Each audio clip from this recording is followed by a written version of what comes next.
The world until now has been religious. It's been run by religion. It's been dominated by religion. That's changing. We're seeing a reversal. We're seeing people saying, we don't need religion. We don't need priests on our back telling us what to do. We don't need popes, and we don't need archbishops. We're free.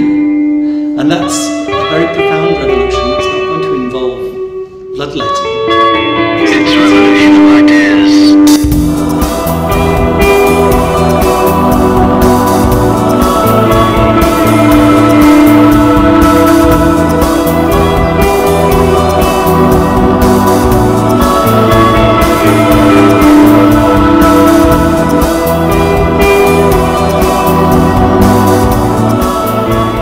What are the main objectives of the National Secular Society?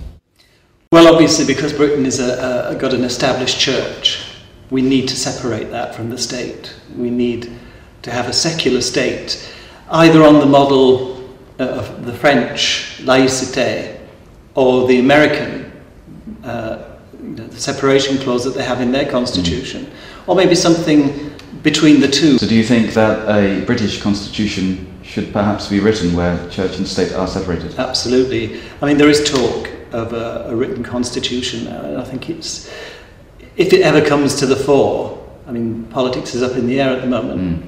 If the constitutional debate gets going in this country, the church will try to insert itself. It always does. But I think that will be a lost cause for them. I think we will have a secular constitution. You believe so? Yes. How would you like to see the National Secular Society develop over the next 10 years? I'd like to see us be able to move away from the atheism, the fighting for atheism, that a lot of our members seem to think we're there for. They seem to think we're part of Dawkins Incorporated, that it's our job to promote the rational, atheistic, scientific worldview. And although we support it, I don't think that's what the NSS is about. We're there actually as a political pressure group looking to create this secular constitution and to remove the privileges that religion has from our public life. So you wouldn't have an established church, you wouldn't have faiths running schools at the public expense, you wouldn't have Catholic hospitals or anything like that. You would have a completely neutral public sphere, as they have in France. You can't go to a hospital in France and say, this is, I'm a Muslim, I want to be treated differently, because they won't do it. How long did your atheist phase last? Oh, I should think about 10, 15 years. And when did it finish? About 2 years ago. 2 years ago. Yeah, I mean, it's only since the whole topic, Dawkins sort of unleashed this great flood of atheism and debate about atheism. And it was fascinating, but I have reached the conclusion that it's sterile and that it can't go anywhere. Somebody came to me and said, is this what secularism is about? Because I was all, into the God bashing. I was thought, it's great this, you can really let rip, and I've got a platform to do it from now. But then I started to think, I'm president of the National Secular Society, and is this really what I'm supposed to be doing? So what do you say to people who say that atheism is a religion? I say they don't know what they're talking about. Atheism is not a religion. How can it be a religion? It's just, a lack of belief in God.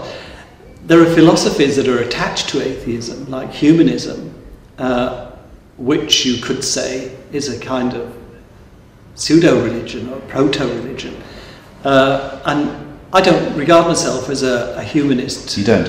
For that reason, because I suddenly found somebody saying to me one day, that's not a very humanist thing to say, when I voiced an opinion that was rather harsh. Right. And I said, who decided what is right for a humanist to say?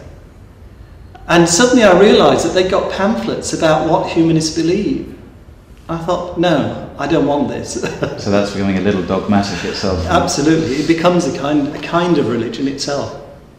What's your view on faith schools? Well, there are several objections, the first of which is the ghettoisation of children. we need to break down the walls of those ghettos that form naturally. And one of the ways is for children to get to know each other. Very early on, there's been some research done into the way children, very young children, react to each other. And it turns out that until they're about 5 or 6, they're not actually aware that they're different from each other.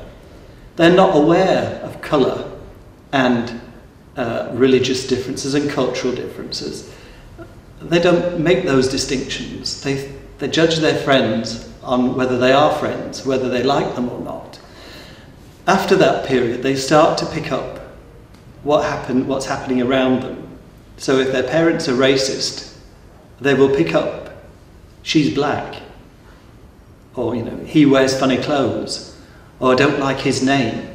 And I think that's when the problems begin. And by categorizing children by their parents' religion and saying you are a Muslim and sticking them in a school that drills that into them every moment of the day, and not so much in Christian schools, but it does happen. There is an element of indoctrination.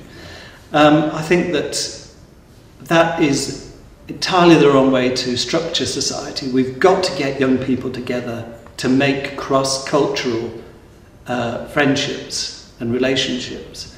We can't allow them just to be separated. I think faith schools are an abomination, really. The very concept of them. Should free expression have any limitations? Yes, but they have got to be very, very few and far between. I think there's something to be said for the libel laws in the sense that if you ruin somebody's reputation by lying about them to the extent that they can't make a living, then that should be illegal. But beyond that, I think it really has to be open season. We're at the beginning of the revolution, and I think it's necessary for people to be provoked, to be challenged, even insulted and offended and satirized. And whatever means are used to do it, I think are legitimate. Do you consider the comedian Pat Condell's speeches on Islam to be too antagonistic? They're very forthright, shall we say. And if you listen carefully to what he's saying, it's actually quite sensible. It's quite reasonable and rational. And he's not anti-Muslim. He's anti-Islamist. He hates the head-banging extremists in the way that we all do, but he is prepared to say it. Do you believe, as does Geert Wilders of Holland, that Islam is a threat to the Western world? I think Islamism is a threat. That is to say, the politicization of Islam. Some people would argue, of course, that Islam is a political system as well as a religious system, and indeed it is in some places. But I think we could create an Islam in Britain that is about faith and it's not about politics. There are schools of Islam that take that view, and I think we could encourage them to dominate rather than making allowances constantly for these Islamists, the politicians who want to impose Islam in its strictest Wahhabist form onto people who don't want it. And finally, how can people get involved in and promote the secularist cause? I think you need to get involved in the community. You have to become an MP, become a councillor, become a member of your school's board of governors. Whatever it is, get involved in somewhere where you can make secularism count and you can make its influence felt. That's what religion does. You've got religious people dominating Parliament because they're prepared to stand as MPs. You've got them dominating local authorities because they're prepared to be councillors. And in schools, similarly, we've got to put out secularism into effect as a philosophy.